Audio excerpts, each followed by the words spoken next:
nderuar miq, motra e vëllezër shqiptar, përshëndes të gjithë juve me përshëndetjen më të bukur. Paqja dhe shpëtimi i Perëndisë qofshin mbi ju kudo që gjendeni në këto momente në tokën e shtrirës si djepi. Vazhdojmë me Melhemen, pjesën e dytë.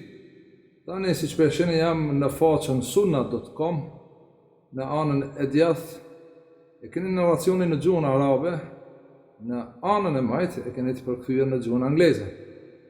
Përkthimi në gjuhën angleze është i shkurtuar, pas zinxhirin e transmetuesve, vetëm që thuhet se këtë narracion e transmeton Muadh ibn Jabali.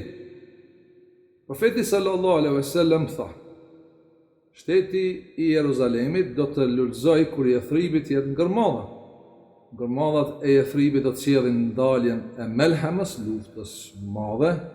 Dalja e Melhemës do të sjellë hapjen,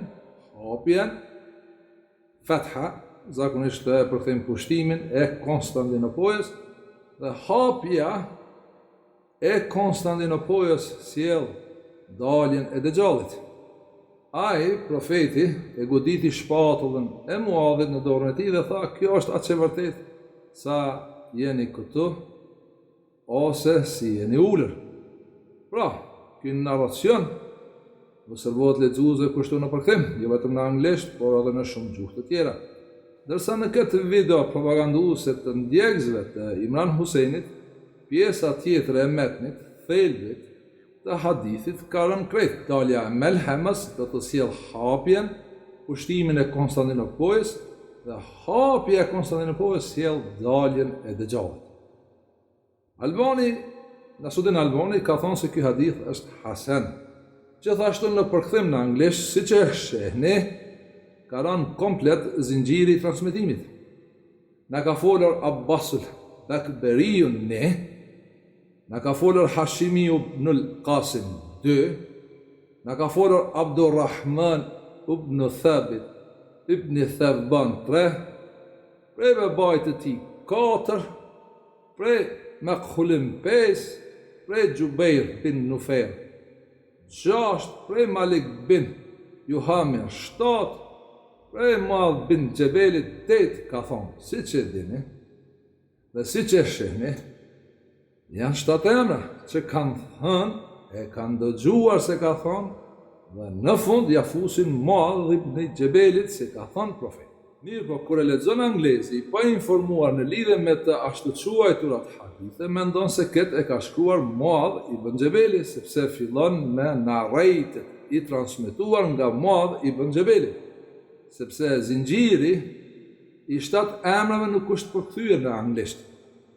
Pak nëse lodhim tru, shohim se të gjithë këtë e ka thonë Ebu David Sulejman ibn al-Ashraf al-Azdiu as-Sijistani, i njohur si Ebu Dawud, me origjinë nga Persia, i cili ka lindur 200 vjet pa 15 vjet pas vdekjes së profetit Muhammed. Pra, Ebu Dawudi nuk ka qenë dëshmitar i kohës së Muadh ibn Jabalit, por e ka me të dëgjume prej filonit, prej fistekut. Tani, ju e dini se në gjykata dëshmit e tilla të gjykatës janë jo valide, më tha ai e më tha ky, apo jo? Që kjo t'ju bëhet me e qartë. Nëse kthehemi në Kur'an, gjejmë shumë ajete në lidhje me hipokritët që kanë qenë në Medinë, në afërsi të profetit Muhammed, që i lumi Zot thot: unë e di, ti se di o Muhammed se kush janë. Siç e kemi ajetin 101 nga surja 9 Taube: wa mimmen hawlakum min al-a'rabi munafiqun wa min ahli al-Madina maradu ala nifaq la ta'lamuhum nahnu na'lamuhum sanu'adhibuhum marratayn thumma yuradduna ila adhabin adhim. Dhe arabët rreth jush ka hipokrit, por ka edhe në mesin e banorëve të Medinës, të cilët janë të rryer në diftyrsi, ti nuk i di ata. Ata i dim ne, do t'i dënojmë 2 fish e pastaj do të kthehen në një dënim shumë të madh. Sanu'adhibuhum marratayn thumma yarudduna ila adhabin adhim.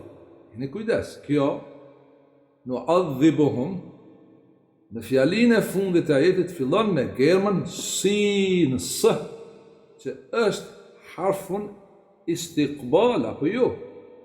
Tjetra, kur e lexojmë në arabisht hadithin e Abu Davudit, shohim se emri Jeruzalem, si qytet, shtet, nuk përmendet, por në fakt, në metnin e hadithit përmendet Beitul Maqdis, siç quheshte tempulli i dytë i shenjtë hebrej para shkatërimit nga romakët në vitin 70, ndërsa qyteti quheshte Aelia Capitolina deri në vitin 638, ose në gjuhën arabe Ilja. Në lidhje me këtë, do të ndalem më shumë në videon e radhës, por tani dua vetëm të them se tempulli i dytë nga hebrejët quheshte Beit HaMiqdash Hasheni. Nëse kërkojmë mushafin, gjithashtu do të shohim se Jeruzalemi si qytet askundi nuk përmendet në Kur'anin fisnik. Njët nuk përmendet as fraza Beitul Maqdis, që është në origjinë hebreje. Fjalën Muqaddas në Kur'an e gjejmë vetëm 3 herë, pra në 3 ajete, siç i shihni në dritarën timit të ngjirosura me të gjelbërt. Ajetet janë në surën Maide, Taha dhe Naziat, ku të gjitha i referon Hazreti Musa dhe popullit të tij. Kurse rrënja e fjalës Qaf, Dal, Sin, prej ku vjen fjala Muqaddas si mbiemër as-sife, në tërë Kur'anin fisnik përmendet vetëm 10 herë, ku në asnjë ajet nuk i referohet Jeruzalemit, por i referohet 3 herë Hazreti Isaut, 1 herë Hazreti Muhamedit në lidhje me Kur'anin, 2 herë Perëndis, më saktësisht emrave të bukur Esmaul Husna, që janë në pronësi të tij. Si që shihni, emri Jeruzalem si qytet nuk përmendet asnjëherë në Kur'an. Njëjtë siç nuk përmendet Palestina apo palestinezët, apo siç e quajnë sot arabët Al-Quds, Jeruzalemin.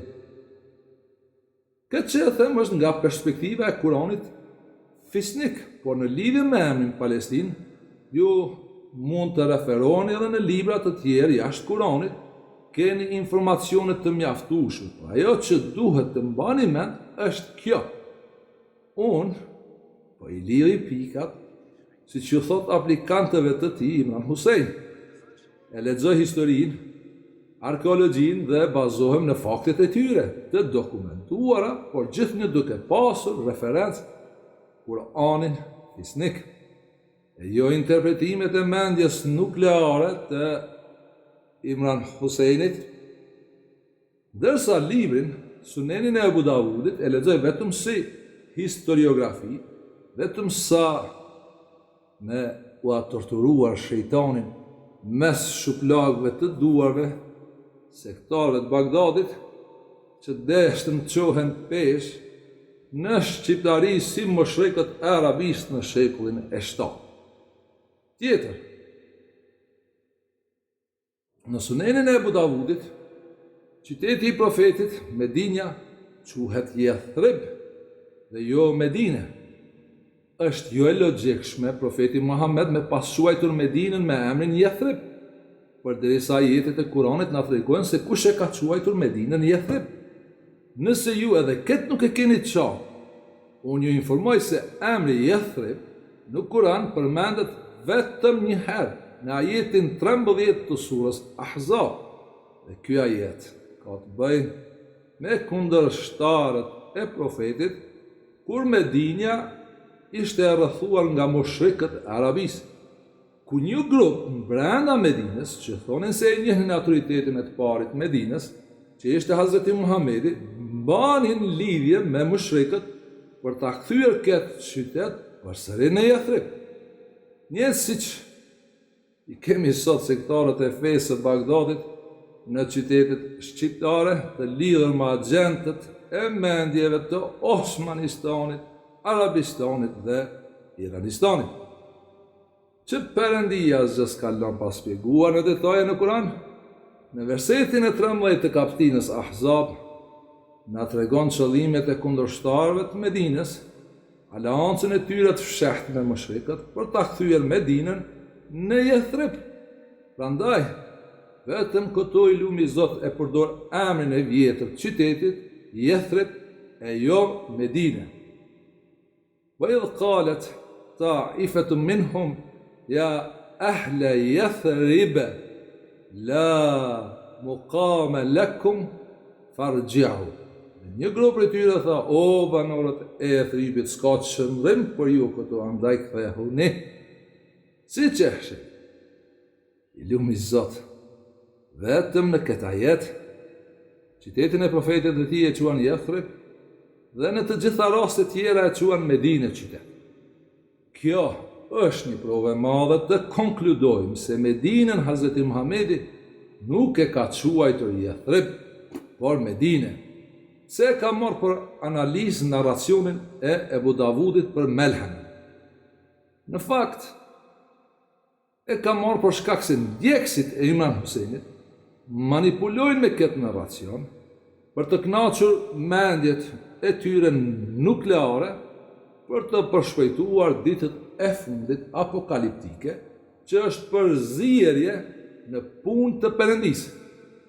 Por, edhe për shkak se dua të ju informoj se librat e regjimit Abbasit, mendimet dhe sektet në emër të dietarëve në lidhje me Islamin të vendohen në kandarin e Kuranit në shqiptari, e jo të pranohen ose të imponohen si të vërteta në çështje të besimit.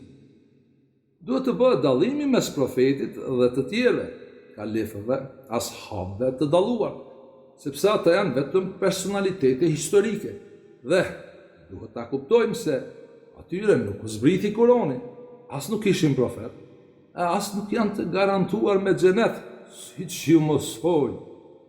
Pastaj vetë Perëndia po e lajmëron të dërguarin e tij dhe besimtarët, wa min ahli al-Madina maradu ala nifaq la ta'lamuhum nahnu na'lamuhum.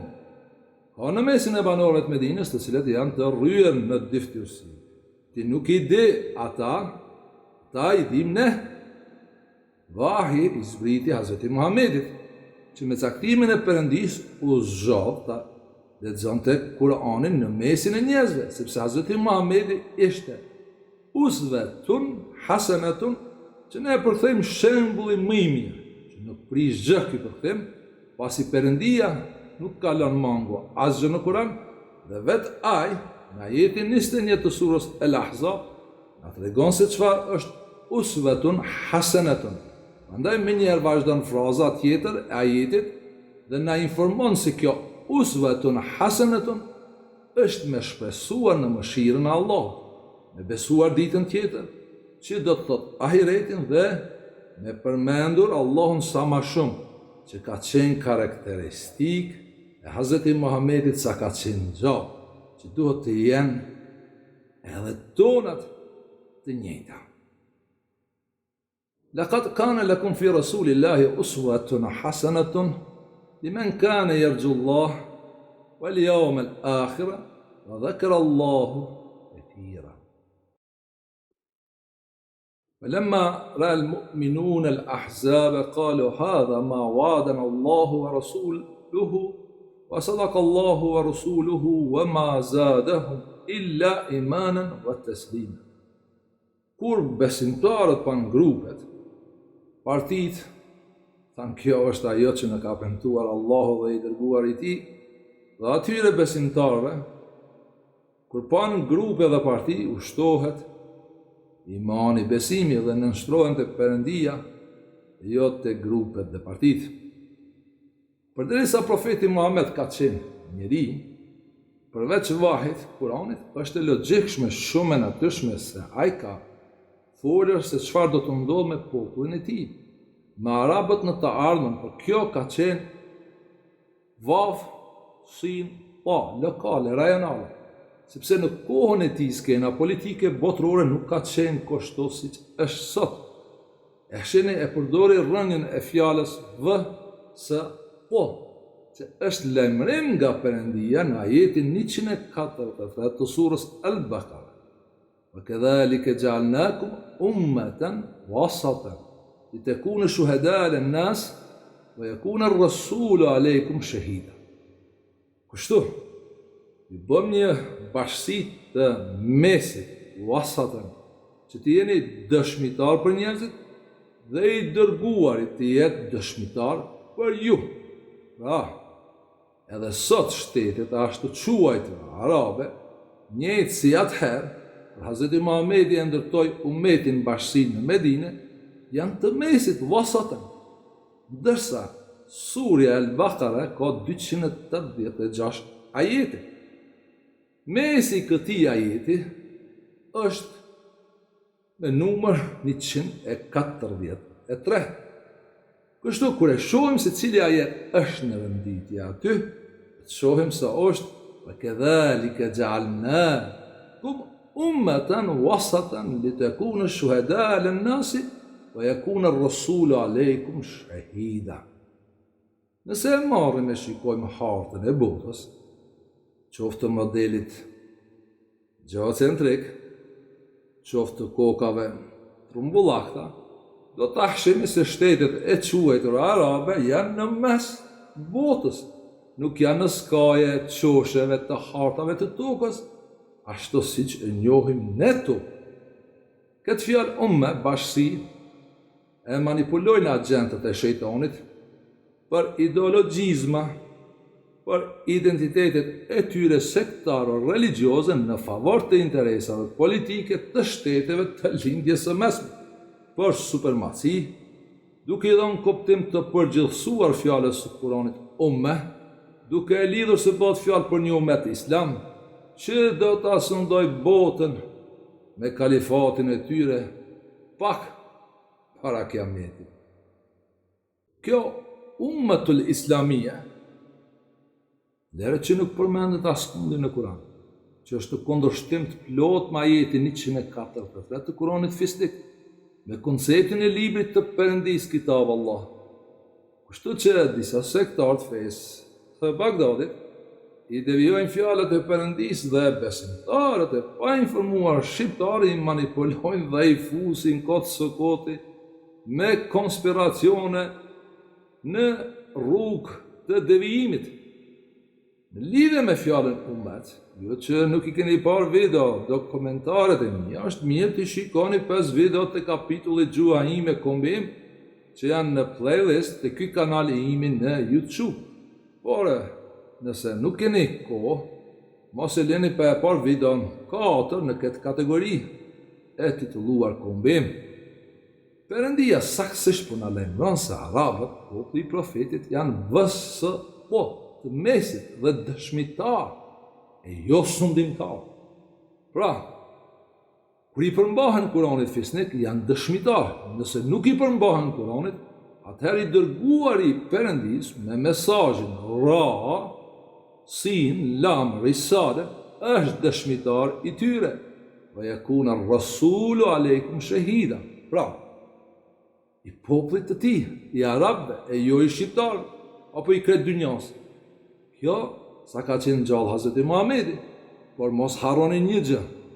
Kjo vazhdon edhe sot, për shkak se Perëndia këtu po e përdor fjalën Ra, Sin, Lam, Risale. Nuk po e përmend emrin e Hazreti Muhamedi. Pra, Risale është Kurani, cili mbetet pika jon e vetme referuese, ndërsa Kuranin e ka zbritur Allahu. Dhe Kurani është libri i tij, dhe ai, Allahu, është dëshmitar. Hu Allahu alladhi la ilaha illa hu, alimul ghaibi wash-shahada, war-rahmanur rahim. Tjetër, nëse i referohemi Kuranit, ka shumë ajete se profeti Muhammed nuk ka qenë i pagabueshëm, si që duan disa të paraqesin, njëjtë si që i kanë bërë blasfemi shahadës në Kuranin fisnik me Kutubu Sitte, ku emrin e tij e kanë gjitur me emrin e Allahut. Tani, Duhet të pranojmë kemi shumë ajete ku vetë i lumi Zot e ka korrigjuar profetit an-Nabi Muhammed përmes Ruhul Amin, por edhe engjëjt e tij e kanë mësuar të mos gabojnë. Hyni lexoni ajetet e para nga surja At-Tahrim, pas sjellur ajete tjera. Prandaj, Hazreti Muhamedi sa ka qenë gjallë, s'ka lejuar asgjë të shkruhet në lidhje me profecitë e tij. Do nëse kanë qenë në frymën e Kuranit, megjithatë nuk ka lejuar për shkak se shumica e tyre kanë qenë me karakter wav, sin, ta për arabët, popullin e tij. Prandaj, gjithnjë i kanë nxitur besimtarët të referohen në atë që i shpallet atij, pra në Kuranin fisnik, sepse gajbin të fshehtën, e di vetëm i lumi Zot dhe askush tjetër. Kurse në lidhje me shenjat e Kiametit, i kemi ajetet e Kuranit që janë të mjaftueshme për besimtarët e sinqertë. Shqetësimet e Hazreti Muhamedit për arabët, popullin e tij, mbeten të natyrshme, sikur se kanë qenë shqetësimet e profetëve të tjerë para tij për popujt e tyre. Mirë po, mesazhi i Kuranit është mesazh universal. Deri në ditë Kiametit, dhe jeta e Hazreti Muhamedit për ne besimtarët mbetet uswatun hasanatun, që shpresonte të Perëndia të dita tjetër dhe përkujtonte shumë Perëndin. Që të mbylli videon e dytë kësaj teme, aty ku në narracionin e Abu Davudit përmendet Bejtul Maqdis, do të lulëzoj kur Jathribi do të jetë në Gërmadha. Gërmadhat e Jathribit do të sjellin daljen e Melhemës, luftës madhe, që e përdori Imran Huseni me interpretimet kohës së sotshme, duke i dhënë ngjyrë politike me gjuhë propaganduese të sekteve të muslimanizmit si identitet politik në botë. Në aleancë me Rusinë, do ta kuptoni se ligjëratat dhe interpretimet e tij janë mashtrime dhe nuk janë Kur'an. Kështu që mos bini në trikat e tij, në kurthet e ndjekësve të tij, sepse vetë këta janë agent të pushtetit të Dejjallit. Pra të nderuar shqiptar, motra e vëllezër, ju rini shqiptare, të reja shqiptare, prini të sintonizuar me Tim Shkupin, ku në videon e radhës do të mësojmë pak më shumë për Palestinën, Izraelin, arabët dhe mendjet apokaliptike të ideologjizmave sektar të religioneve të korruptuara në botë. Si në fillim, ashtu edhe në fund, paqja dhe shpëtimi qofshin mbi ju kudo që gjendeni në këto momente duke marrë frym